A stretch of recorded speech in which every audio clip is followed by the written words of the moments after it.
Il va falloir vous téléporter parce que Loïc Ballet vous attend un tout petit peu loin ce matin. Bonjour Loïc Ballet. Alors Loïc Ballet, aujourd'hui je suis très énervée contre vous puisque vous avez beaucoup de chance. Vous êtes parti à La Réunion, je crois que vous avez oublié quelque chose dans votre valise. Moi.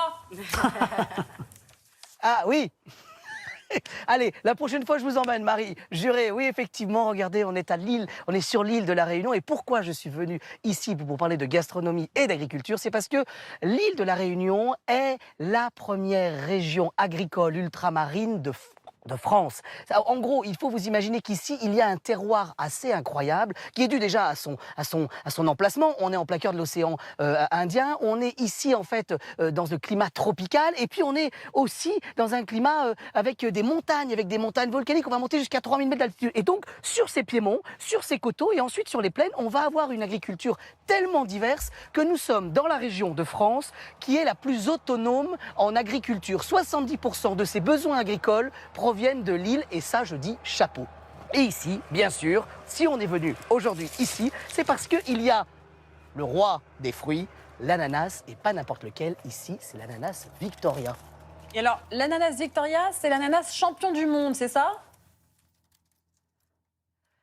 Ah bah oui, exactement, c'est un champion du monde. Pourquoi? Eh bien parce que il a tout de parfait. Il est juteux, il est goûteux, il est légèrement acide, il va être très sucré et il va plaire forcément à tout le monde. Tous les pâtissiers, quand ils cherchent un ananas, ils veulent l'ananas Victoria qui vient de la Réunion, qui est vraiment ancré dans le terroir réunionnais. Je vous présente Julie, qui est productrice d'ananas. Alors Julie, on est dans le début de la récolte là, c'est ça hein? Oui, nous on est en tout début de saison.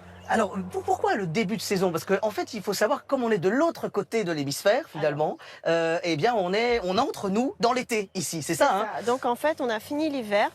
Et du coup, on rentre en été, c'est pour ça qu'on voit que les feuilles sont un peu rouges. Ah oui, parce que ça c'est particulier, c'est que au moment du changement en fait un petit peu de température, ça va pas varier beaucoup hein, quand même. On passe pas de température négative à des températures très chaudes. Mais en tout cas, vous dire que petit à petit les feuilles vont devenir rouges et puis petit à petit l'ananas va changer de couleur, va passer de vert comme il est ici à un léger jaune, voire un jaune éclatant. Celui-ci on peut le cueillir là? Oui, celui-là on peut le cueillir.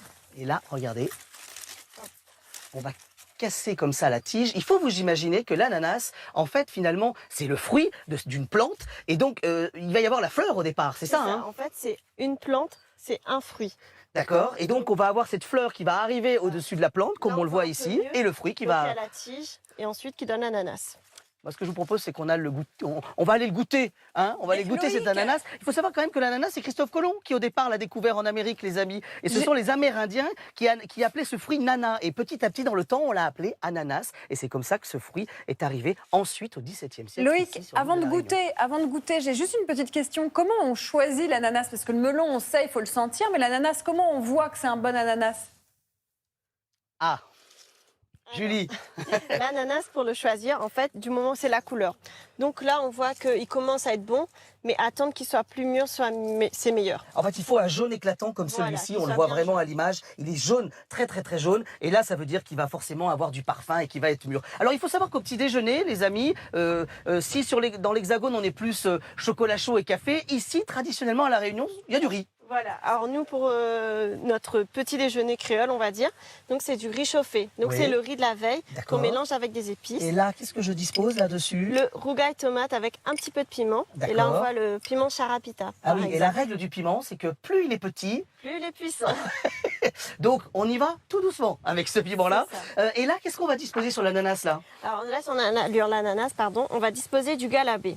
Ah, et alors là, le galabé, c'est un jus de canne, c'est ça, hein? C'est ça. Qu'on va faire réduire pour obtenir une sorte de... C'est pas un caramel, c'est une sorte de crumble de caramel presque, on pourrait dire. C'est un sucre non raffiné et qui garde tous ces oligo-éléments. Donc là, je vous sers un peu de jus de canne. Et là, attention, je savais qu'un jour j'allais me réconcilier avec Christelle Ballesteros, puisque le sucre de canne, non raffiné, est très bon pour nos dents.